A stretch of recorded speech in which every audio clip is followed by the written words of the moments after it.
através dele a tua palavra. Nós o abençoamos em nome de Jesus. Amém. Amém. Graça e paz, queridos. Prazer imenso estar com vocês. Não sei se todos me conhecem, mas eu sou o Paulinho, casado com a Mônica.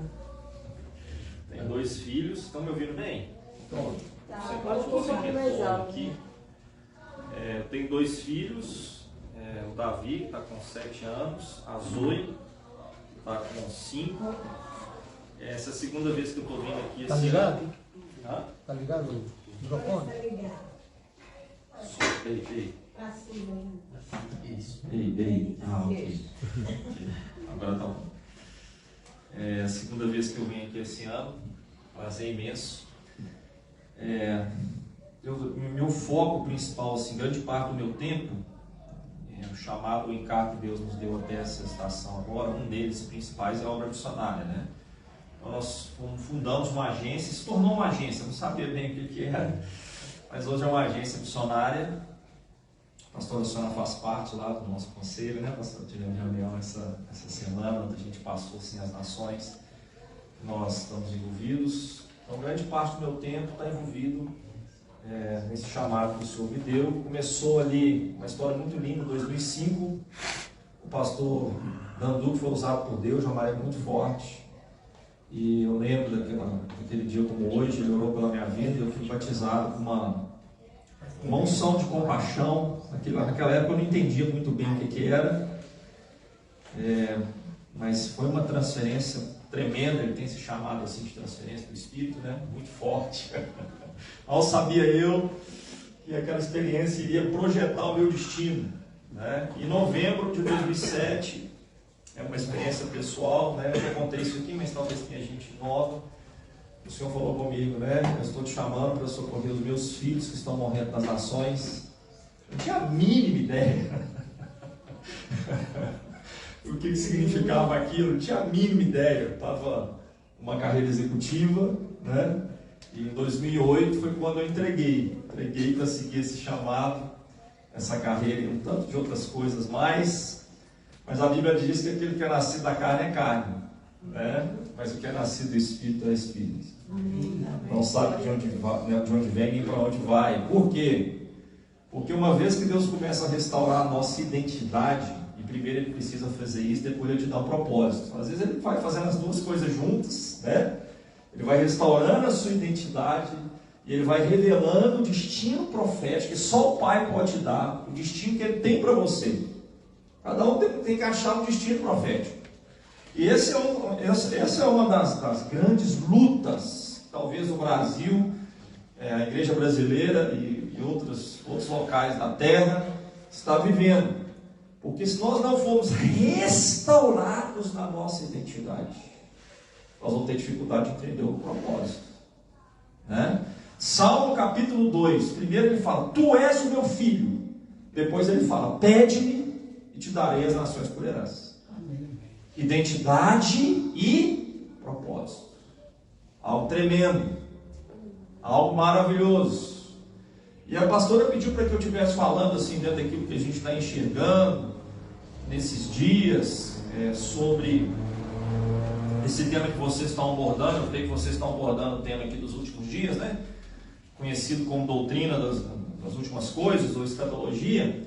E eu acho extremamente maravilhoso a gente estar estudando isso, porque nós já estamos dentro desses acontecimentos. Nós já temos o privilégio de fazermos parte da noiva dessa geração, mas a gente precisa ser aprovado, né? E eu queria então te convidar rapidamente a abrir um texto lá em Mateus capítulo 24. Eu quero ler só o versículo 12. Você já conhece, né? Já conhece esse texto. Depois nós vamos lá para o livro de Cantares. Nós vamos dar uma olhada aqui no livro de Cantares, alguns princípios relacionados à segunda vinda. Talvez um dos princípios relacionados à segunda vinda, que tem a ver aqui com esse versículo do Novo Testamento. Jesus falou assim: e por se multiplicar a iniquidade, versículo 12, o amor se esfriará de quase todos. Só isso.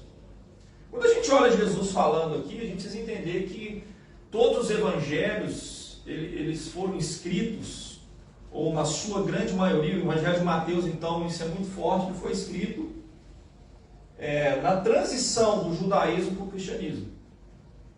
O Evangelho de Mateus, em especial, foi escrito falando para os judeus. A gente precisa entender isso, porque a igreja aqui não existia. A igreja passa a existir a partir de Atos capítulo 2. Então, quando Jesus está falando assim, essas características, não é a profecia, vamos dizer assim, que o apóstolo Paulo não tem o peso da profecia que o apóstolo Paulo trouxe como sinal. Porque quando a gente entra no que foi escrito para a igreja, mas esses versículos estão atrelados, aqui Jesus está falando, por se multiplicar a iniquidade, o amor de quase todos se esfriará. Guarda isso. Qual é a profecia para a igreja? É quando Paulo fala lá em Tessalônica. Quais são os sinais? Aqui ele está falando de um sinal mais amplo, das nações, nação contra nação, né? Ele está falando dos terremotos, dos falsos cristos. Mas quando Paulo traz o sinal, os dois sinais para a igreja, e esse a gente tem que prestar bastante atenção, né?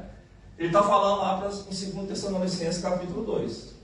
Que era para a igreja não se alarmar, não se preocupar, não ficar olhando para nada, a não ser para dois sinais. Dois sinais. Primeiro deles, a apostasia.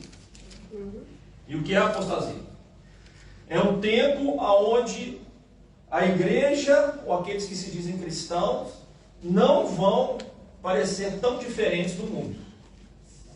A fé que vence o mundo, ela está um pouco assim, não produzindo um fruto. Então o estilo de vida é muito parecido. Eu costumo dizer o seguinte, você vai num casamento, praticamente igual a maioria dos casamentos. Você olha para a característica da família, muito parecido com quem não é cristão. Você olha para vários outros aspectos, você vai ver uma semelhança, uma dificuldade de você enxergar a diferença. Isso é apostasia. Isso é apostasia. Amém? Amém? Tem um outro sinal que ele também é fundamental. Que Paulo fala que a igreja vai ver o anticristo. Ela vai saber quem ele é. Ela vai bater o olho naquela época lá e falar assim, é ele. Ninguém vai saber direito, mas a igreja vai saber. A igreja vai ler. A igreja vai olhar para as escrituras juntamente com o Espírito e vai falar, opa, o tempo aqui agora é esse.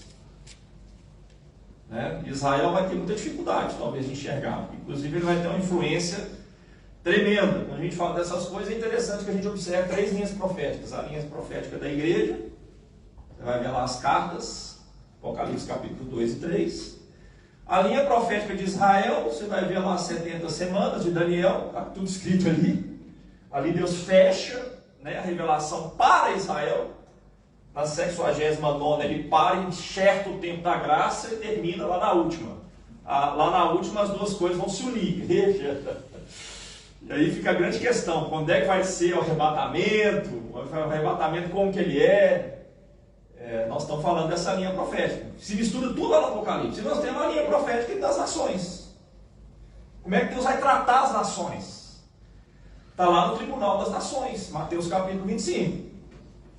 Tive sede, deste de beber. Tive fome, esse texto é aplicado a como, especialmente, muitos acreditam, os judeus vão reagir diante da perseguição que o anticristo vai estar fazendo, especialmente sobre Israel. Se você tratar bem, você entra no milênio. Se você visitar nas prisões, você tem um prêmio de entrar no milênio. É a maneira como eu entendo. Mas eu queria falar hoje sobre, especialmente, essa característica de amor, do amor ágape de Deus no nosso meio. E para isso nós vamos usar o livro de Cantares. Nós vamos trabalhar o livro de Cantares. E a gente precisa entender que aqui tem chaves muito, muito, muito, muito importantes no livro de Cantares. Algo assim extraordinário. É um livro que a gente precisa olhar nos dias de hoje. Por quê? Porque Cantares fala do relacionamento. Embora muitos olhem para o livro de Cantares, né? Está falando de casamento, está falando da relação entre um homem e a mulher, por causa do amado e da amada. Mas a figura, ou o ponto principal desse livro é o relacionamento que a igreja tem com Cristo ressurreto hoje. Começando de um amor inicial, mas terminando, guarda isso, esse é o foco. Que aí nós vamos entrar na palavra profética. Terminando com um amor maduro. O processo de amadurecimento da noiva, de forma que no capítulo 8, começando no capítulo 1, ela tem um amor inicial. Esse amor é inicialmente imaturo, né? Como todos nós, quando começamos, mas nós precisamos terminar de maneira o quê? Madura espiritualmente. E mais ainda nos últimos dias. Interessante que o capítulo 8 fala da segunda vinda. Isso é muito interessante. Porque ele termina aqui, ó, capítulo 8, olha como é que termina. Vem depressa, versículo 14. Amado meu. Essa já é uma das características do amor maduro. Entende a vinda de Cristo e deseja a vinda de Cristo. Se você deseja ardentemente, Maranata, vem o Senhor Jesus, eu já quero te falar que um certo grau de amadurecimento, no relacionamento que você, que nós temos com o Senhor Jesus, já aconteceu na sua vida, ou está acontecendo na sua vida. Se você não se importa com isso, talvez você precise ainda aprofundar. E eu amo esse texto, eu fui para esse texto de Cantares, porque nós estamos vivendo uma palavra profética no Brasil, já liberei ela aqui várias vezes. O Senhor falou comigo em 2017, o Brasil está debaixo dos dias do profeta Amós. Nós vamos ver a questão da justiça sendo depredada na nação num nível, quando eu acho que a coisa vai parar, o negócio só piora. Agora, nem mais muita liberdade, parece que a nação não vai ter muito, e nós estamos no meio de uma situação. Mas qual é a chave? É como termina o livro de Amós. No ambiente de justiça, se restaura a adoração. No ambiente de justiça, levanta o tabernáculo caído de Davi. Restaura, para quê? Isso tem a ver com missões. Para que se atinja Edom, uma figura das nações. E nós estamos dentro dessa realidade. Só que quando a gente fala sobre adoração, eu fui para esse texto aqui de Cantares, e o que é adoração? É quando Deus encontra um coração rendido, capaz de nos transformar, nos fazer cada vez mais parecido com Jesus. Essa é uma das definições, eu gosto de umas 7 pelo menos, mas não vou nem entrar nisso aqui, mas a figura é aquele que se rende, se prostra, entra debaixo de um governo. Você está entendendo o que eu estou falando? Amém. Deus precisa restaurar o tabernáculo caído de Davi. Figura do tempo da igreja. Davi estava na lei, mas operava na graça. Porque a adoração faz isso. Se você se tornou um verdadeiro adorador, você vai começar a entrar provavelmente em revelações do milênio. Porque a adoração te joga nas revelações para frente. Hoje nós estamos na graça. Davi estava na lei, operou na graça. Uma igreja adoradora vai viver aquela passagem. Bem-aventurados é humilde, porque deles é o reino. Então o reino é agora. Quanto mais adoradores nós formos, mais nós vamos viver as delícias que vamos viver na plenitude no milênio. Você está entendendo? Mas nós podemos viver agora. A igreja pode, ela é orgânica. A Bíblia fala que nós estamos assentados com Ele. Nos estaremos assentados. Nós já estamos assentados com Ele nas regiões celestiais em Cristo Jesus. Então a igreja é o único organismo vivo que pode viver o reino. Paz. Pode viver a paz do reino hoje? Ela não está ligada a nada que está acontecendo. Pode, está disponível. Alegria no espírito? Pode. Justiça? Pode. E eu vindo para cá, o Espírito, eu amo essas coisas, eu gosto de pregar um pouco profeticamente, eu acho que Deus me confirmou algo, não sei por que eu vou estar trabalhando isso, mas eu queria destacar aqui a segunda vinda. Olha o capítulo 8, versículo 5. Capítulo 8, versículo 5. Tem até uma música que fala sobre esse versículo, né? Quem é esta que vem? Quem é esta que sobe o deserto, encostado ao seu amado? Glória a Deus. Eu amo isso. Eu amo isso. O deserto fala da vida de pobreza, na perambulação espiritual. No tempo em que nós estamos, no mundo repleto de provações e de disciplinas. Um se encontra na esfera do espírito, o outro no mundo físico, com pressões procedentes de muitas áreas. Ou seja, o Senhor e ela saindo do deserto. A figura aqui muitas vezes tem a ver com o quê? A preparação para o arrebatamento. Algo tremendo, algo grandioso. Então eu queria falar também, rapidamente, sobre as características do amor maduro. E aí eu vou focar talvez em duas que o Espírito me trouxe. Uma aqui, ele me confirmou aqui muito grande. Eu não vou entrar em tudo, tá? Mas olhando aqui para o capítulo 8, eu queria falar de algumas características do amor maduro.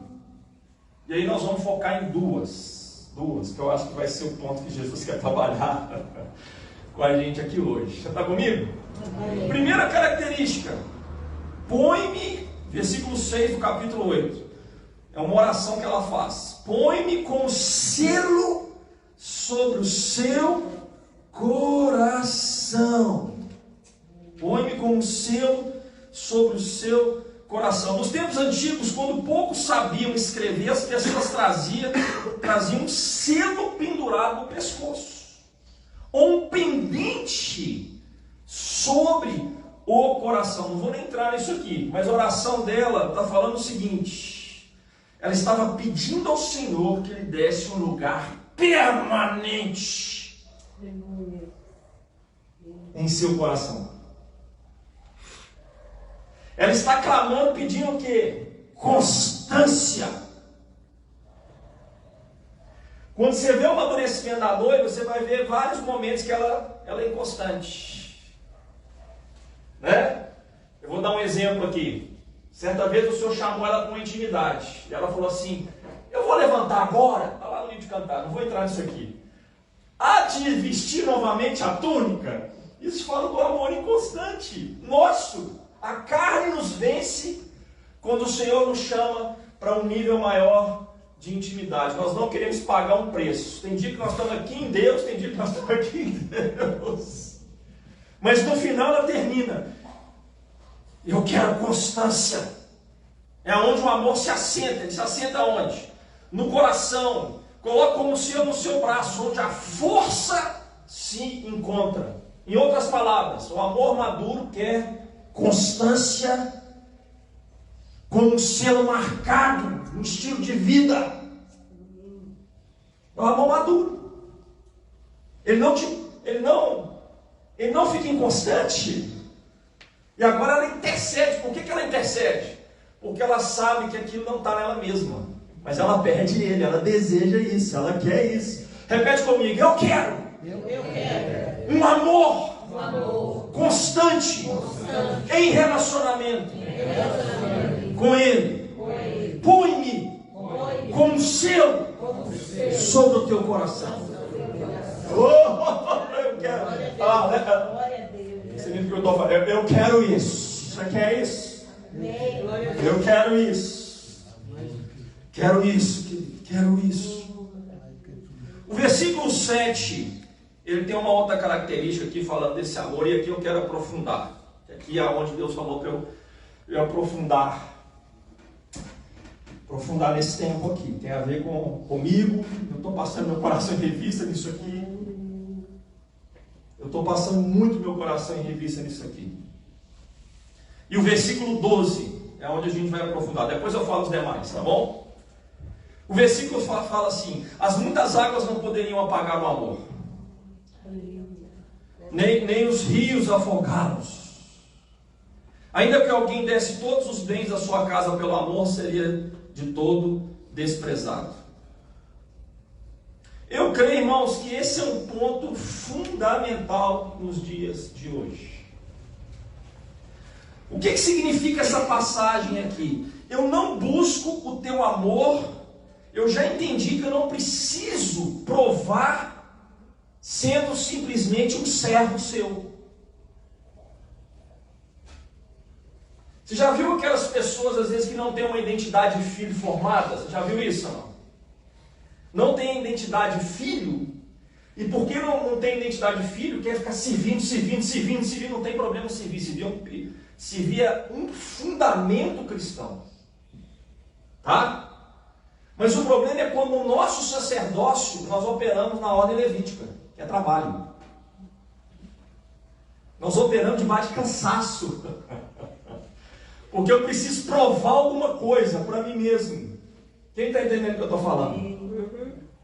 Mas ele fala, eu te amo. Eu te amo, porque você é filho. Esses dias eu vi um comentário, se eu não me engano foi até do Danduque. Na ordem levítica, os levitas sempre estavam em pé. Trabalhando. Na ordem de Melquisedeque, nós estamos assentados com ele. Fala de um trabalhar com ele, no Espírito. E uma das grandes guerras hoje que está acontecendo no meio do povo de Deus é te levar a operar numa ordem inferior, sem intimidade com ele, sem relacionamento com ele. Está lembrado das 10 virgens? 5 eram prudentes, 5 eram nécias. Característica dos últimos dias, parábola relacionada aos últimos dias. 5 no seu relacionamento com o Senhor. Eu quero que você lembre agora o tabernáculo de Moisés e o ofício sacerdotal. Vamos pegar o ofício levítico aqui um pouco para você entender o que eu estou falando. 5 tinha uma quantidade de óleo armazenado. Como é que você armazenava óleo? Entrando no santo lugar. Altar de incenso, incenso sendo queimado num lugar específico. Está falando de um estilo de vida em adoração. Estilo de vida em oração constante diante dele. Não é só isso não, tem a mesa dos pães. O pão deveria ser colocado uma vez por semana, todo dia que o sacerdócio entrava ali, precisava ver como é que estava aquele pão. E no sábado, eles comiam pão da presença. Fala que a Bíblia é o quê? A Bíblia não é informação, a Bíblia é revelação. Comer o pão da presença é ter revelações da palavra. Muitas vezes quando você está operando em descanso, que se comia no sábado. Essas duas coisas levavam ao quê? O óleo ser colocado sobre o candelabro. O que significa ser prudente? Significa se manter aceso. Be awake em inglês. Se manter aceso.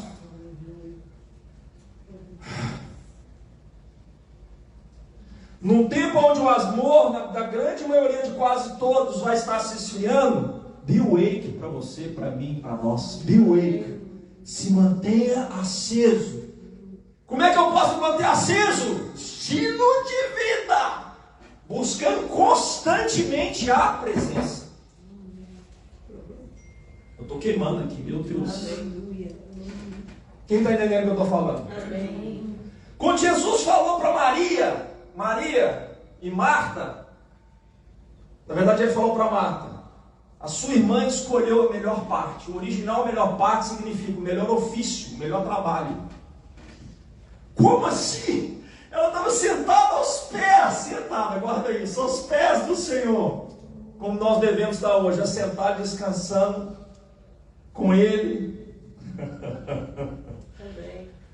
Ele escolheu a melhor parte. E o que Satanás tem feito hoje, irmãos, guarde isso, na vida pós-moderna, é as raposinhas para roubar. Onde é que as raposinhas roubam? Lá no livro de Cantares. Onde é que elas roubam? Elas roubam nas vinhas. Na vinha, né? Confere aí para mim na Bíblia, irmão. Vai achando aí para mim se é na vinha ou nas vinhas. Eu acho que é na vinha. Isso é muito importante, com o que eu vou falar hoje. É quando a figura da sua vida espiritual ali, a vinha fala da nossa vida espiritual com ele. Está sendo o quê? Está sendo roubada pelas raposinhas.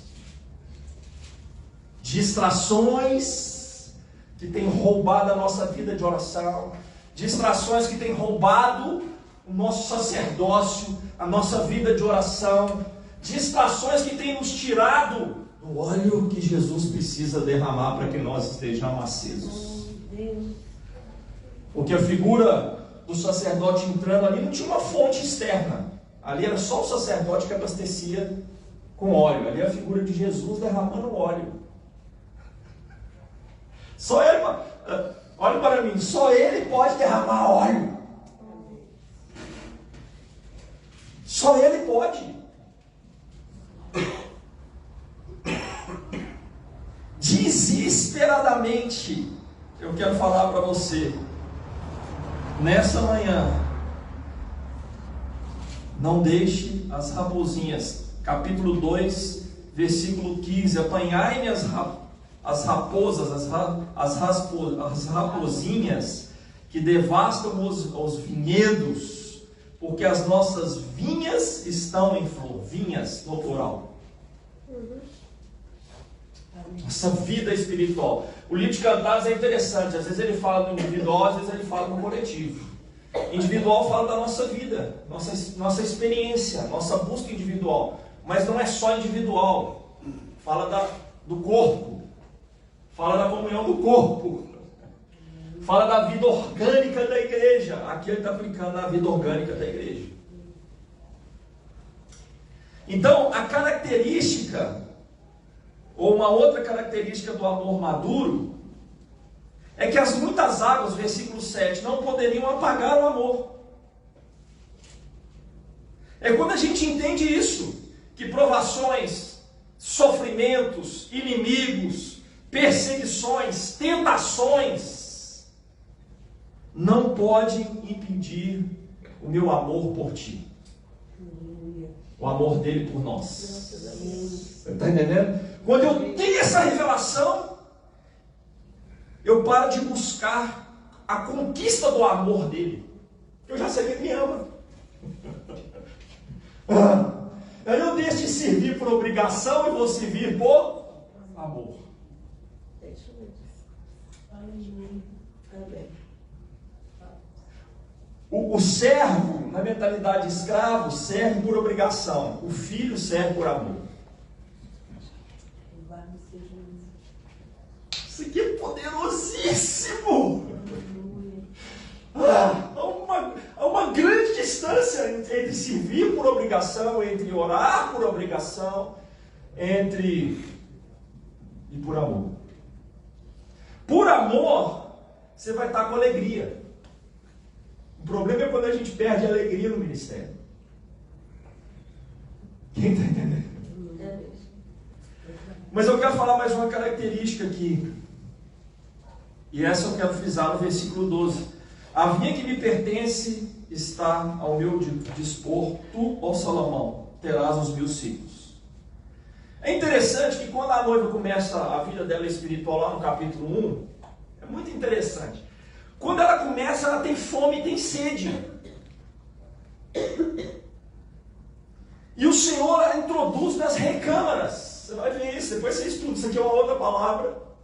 Beija-me. Aí ela fala assim, o Senhor, não sei se é o Senhor ou se é o rei. Vamos ler o texto aqui para a gente ser bem didático. Ou melhor, o rei. 1:4 parte dele. O rei me introduziu nas suas recâmaras.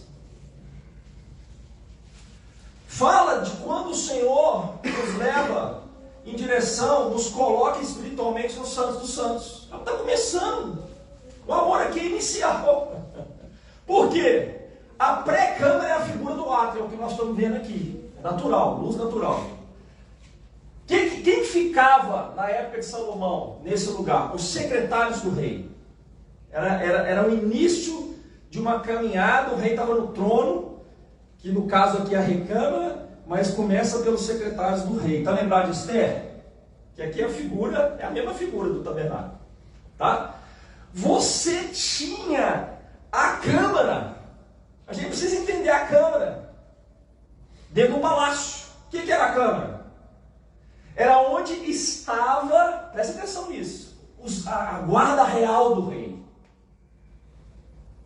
É onde se faziam os escudos de ouro, depois colocaram os de bronze que foram tirados. Fala do quê? Do lugar onde a batalha espiritual acontece. Fala de guerra. É onde estão os principados e as potestades. Eu trabalho com missões. E hoje um dos encargos que Deus colocou, eu tenho clareza no que eu estou te falando aqui.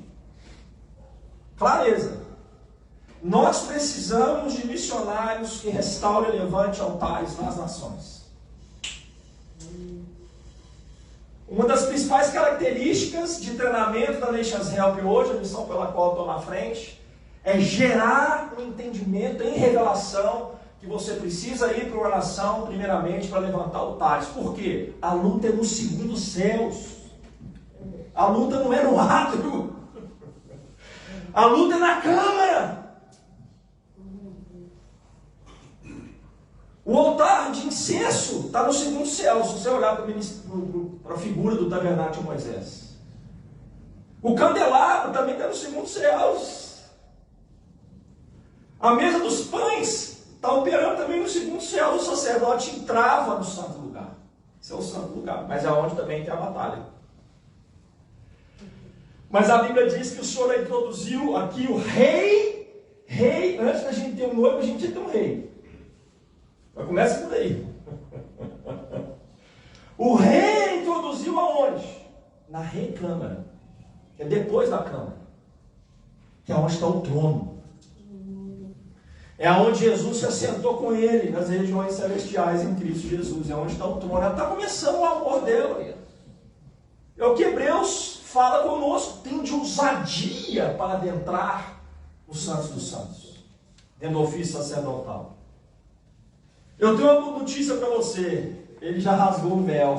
Aleluia. Você e eu, nós temos acessado esse lugar. O seu corpo está aqui, mas e o seu espírito, a sua alma está onde? No átrio, no santo lugar ou no santos dos santos? Na hora da adoração tinha muita gente, talvez no átrio, mas tinha gente aqui no santo lugar. Tinha gente que acessou o santo dos santos.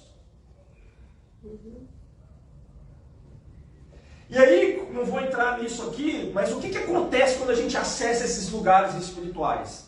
Versículo 5 ela fala assim: eu estou morena e formosa, ó filho de Jerusalém, como as tendas de Quedar, como as cortinas de Salomão. Tendas de Quedar, tenda fala de provisório, algo provisório. Quedar escuro, significa escuro. Essas tendas eram feitas com pena de cabra na época, fala da nossa natureza pecaminosa. Quando a gente entra na presença de Deus, a gente tem que, não é olhar o outro não, a gente olha para dentro de nós, a gente já vê áreas do nosso coração que ainda estão em escuridão. Mas também tem as cortinas de Salomão, fala do templo, coisa estável, a terra é instável, o templo é estável, o espírito é estável. É o Espírito de Deus habitando na noiva. Ele começa a trabalhar então aonde? Na identidade. Você lembra que eu abri com isso? Mas não para por aí. E aí é o ponto que o Senhor pediu para eu focar nesses dias. E esse momento profético da igreja brasileira, versículo 6. Não olheis por eu estar morena, porque o sol me queimou. Vou passar um pouco rápido, se eu for explicar isso aqui vai demandar muito tempo. Versículo 6, parte B. Os filhos da minha mãe se indignaram contra mim e me puseram por guardas de vinha. A vinha, porém, que me pertence, não a guardei. Quando Deus começa a alinhar a identidade, Ele traz o quê? Propósito. Mas quando eu estou no amor imaturo, o outro O imaturo tem condição de me dificultar o propósito.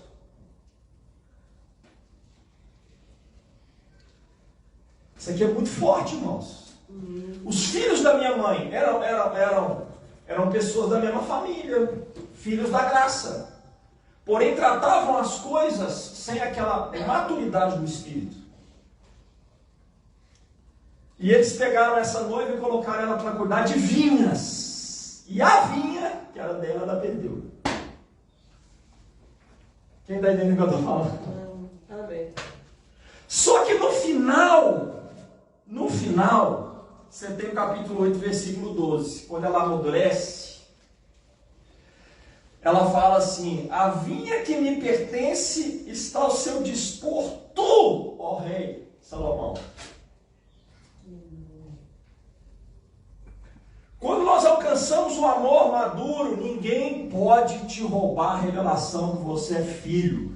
Glória a Deus. Quando você alcança o amor maduro, ninguém pode tirar do propósito de Deus. Amém. Glória a Deus. A vinha que me pertence, porque Salomão tinha dado essa vinha para ela. Deu porque ela serviu não como uma serva de serviço. Deu porque ela serviu em amor. Aí nós vamos ter que decidir se as feridas e as amarguras e a falta de perdão vai nos parar. Isso é uma figura que o amor ágape de Deus, ele precisa amadurecer. Qual é a primeira característica desse amor? A primeira característica desse amor é que ele é paciente. Você sabe o que significa 1 Coríntios capítulo 13? Significa você ser atacado, mas aquilo não te atinge. Aleluia. Você não reage na carne. E o Brasil está vivendo essa característica agora. Um tempo de alinhamento da igreja. Tempo onde as amarguras, as ofensas precisam ser perdoadas. Tempo onde a falta de unidade precisa ser restaurada. Especialmente entre líderes. E como eu estou sendo provado nessa palavra?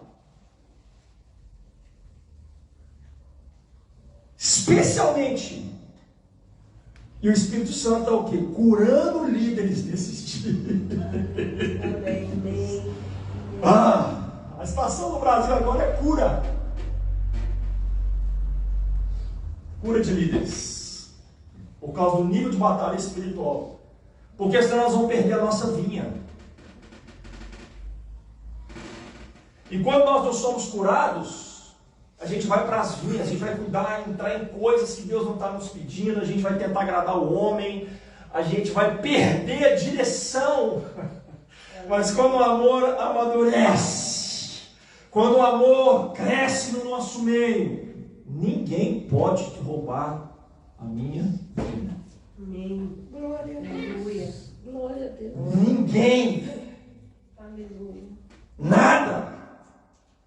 Às vezes a gente vê um texto bíblico, né? Isso tem a ver com Romanos 8:35. Quem? Lembra mim aí, irmão. Em voz alta, Romanos 8:35, por favor. Quem é que pode nos separar do amor de Deus? A gente lê essas coisas, mas a gente não vive às vezes elas. Por quê? Nós não tivemos um nível de revelação, o amor ainda não, sabe? Quem nos separará do amor de Cristo? Será tribulação, ou angústia, ou perseguição, ou fome, ou nudez, ou perigo, ou espada? Como está escrito, por amor de ti, somos entregues à morte o dia todo. Fomos considerados como ovelhas para o matadouro. Eu estava escutando uma palavra, irmãos, ela vai se conectar com o que eu estou falando aqui, muito interessante. Estava na reunião de pastores há um tempo atrás, lá no Rio de Janeiro. O pastor Júlio de Oliveira. Achei muito interessante. Ele falou uma coisa que impactou meu coração.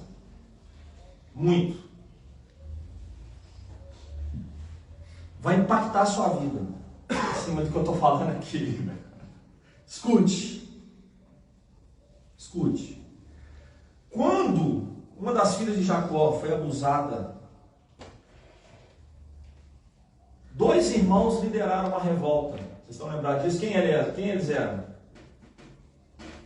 Manassés e... Simeão e Levi. Simeão e Levi. Foi Simeão e Levi. Não, Manassés não estava nesse meio. Desculpa.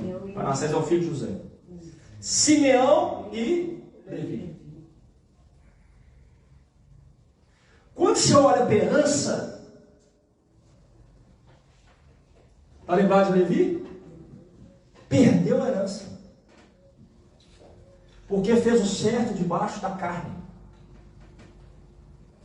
Fez o certo, fez a sua justiça própria, não totalmente alinhado com o coração de Deus. Mas quando você olha José perdoou os seus irmãos. Ele tinha razão profunda de odiar os seus irmãos. Sofreu na pele anos, mas ele perdoou. A herança para a casa de José foi dupla.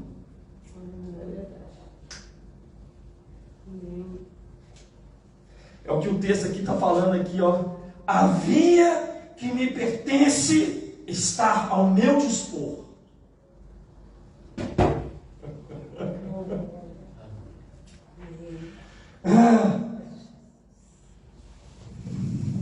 Quem está entendendo o que eu estou falando? O amor maduro vai nos levar para um alto nível de perdão. O amor maduro não vai permitir que nenhuma raiz de amargura fique no nosso coração. E se a gente alcançar o perdão verdadeiro, nós teremos uma herança. A vinha que era minha. É quando eu encaixo totalmente na minha identidade, com o meu propósito, e termino com o meu coração puro. Não é como a gente começa, é como a gente termina. Com o coração. Irmãos, essa é uma das grandes lutas, cara, que Deus está levando. Eu até escrevi um livro sobre perdão, e eu achei que eu tinha perdoado. De estação em estação, eu fico sendo provado. Ontem eu sentei com um jovem, ele começou a falar comigo e tal, proponente a missões, eu sabia do caso, né, que era de uma outra missão e tal. Eu falei, não, cara, fui tão machucado, Eu falei, irmão, deixa eu falar para você uma coisa. Vai na frente. Machucado nós somos quase todos os dias. Desculpa.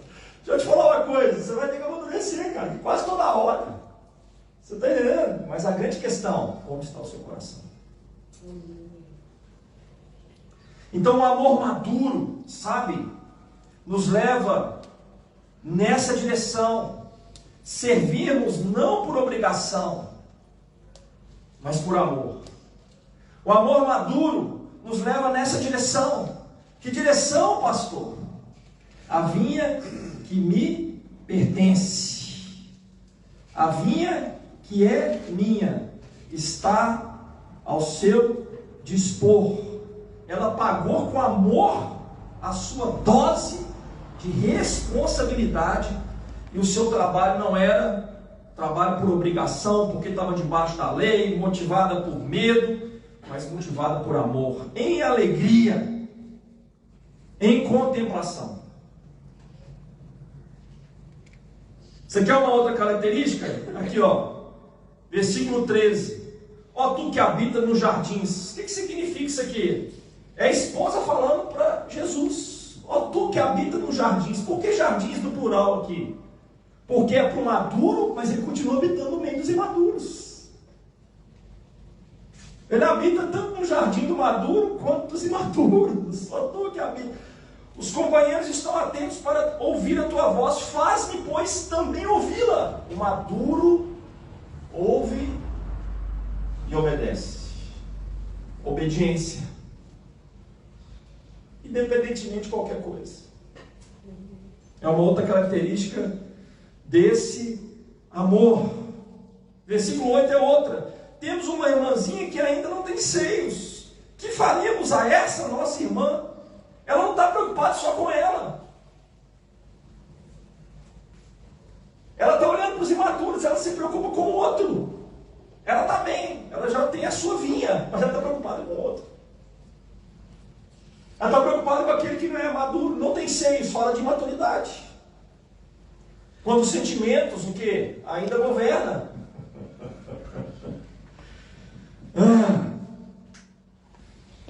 E ela termina falando, vem depressa, como eu já falei aqui.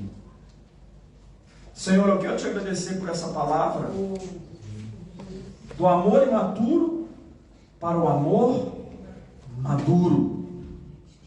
Eu quero te agradecer, Senhor, porque num tempo onde o amor vai se esfriar, o amor do Antigo Testamento, que Jesus falou ali em Mateus capítulo 24, na cabeça de um judeu é amar como a si mesmo. Esse é na cabeça de um judeu. Provavelmente os judeus lá do Evangelho de Mateus estavam pensando nisso. Será que eu tenho amado o meu próximo como a mim mesmo? Mas o amor cristão da igreja é amar como ele nos amou. Novo mandamento vos dou. Não é como a nós mesmos. Nós mesmos é antigo. Antiga revelação, antiga aliança. Agora é como ele. Nossa, o livro subiu demais. Ao ponto de dar sua vida pelo outro. Desculpe, mas o nível de revelação do Novo Testamento é esse. Eu oro para que o Senhor nos ajude diante dessa palavra. Que nessa estação de alinhamento de líderes, onde Deus está requerendo unidade, entende? Somente uma igreja madura pode mudar essa nação. Paulo falou lá em 1 Coríntios capítulo 13, quando eu era menino, eu pensava como menino. Senhor, muda o nosso pensamento.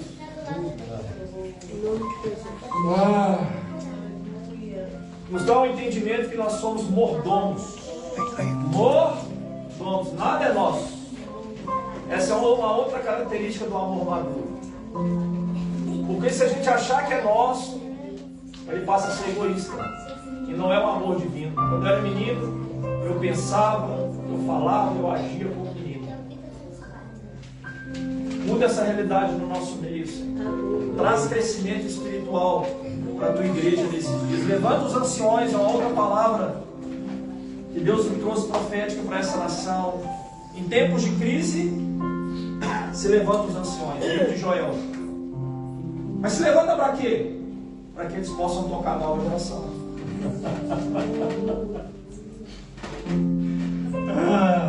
Nos ajuda, Senhor. Nós passamos aqui, coração nosso, em revista. Que cada um faça uma análise. Você está no amor imaturo? Ou você já tem perspectivas, ações, reações, testemunho do amor maduro dele na nossa vida? Nos ajuda, Senhor. Quero orar aqui por esse ministério. Jesus. Cure o nosso coração, Senhor.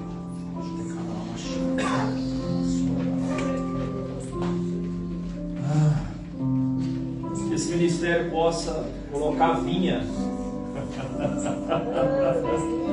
e dar ao cordeiro os 1000 ciclos. Os outros foram 200, mas aquela que tinha a propriedade, a aposta da vinha dada pelo rei, ela conquistou isso, ela não herdou isso. Na ordem de Melquisedeque, você não herda a autoridade, você conquista. Você conquista a autoridade, é diferente. Que esse ministério possa dar ao cordeiro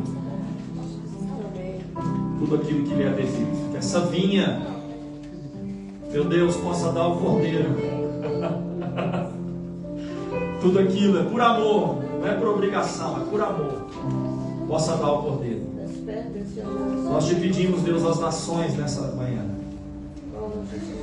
Livra-nos uma igreja, Deus, que vem para receber, para receber, para receber, para receber. Não que o Senhor não quer nos abençoar. O Senhor quer nos abençoar, o Senhor Pai, o Senhor já está nos abençoando. Mas eu oro, Deus, para que o entendimento da adoração seja dado. A adoração devida, de todas as formas. Ajuda o nosso coração, Senhor. Tira de nós toda falta de perdão. O Senhor está pedindo para eu orar aqui por falta de perdão. Eu me incluo nessa oração, irmãos. Senhor, se há alguma falta de perdão no nosso coração, se há alguma coisa que os verdugos têm, sabe, achado espaço, derrama aquele óleo da cura que os verdugos vão perder força. Não é somente o cárcere, é o cárcere e é o verdugo. Tira isso da nossa vida, Senhor. Tira isso da nossa vida. A Ti toda honra, toda glória, todo louvor. Bendito seja o nome do Senhor. Aplauda Ele.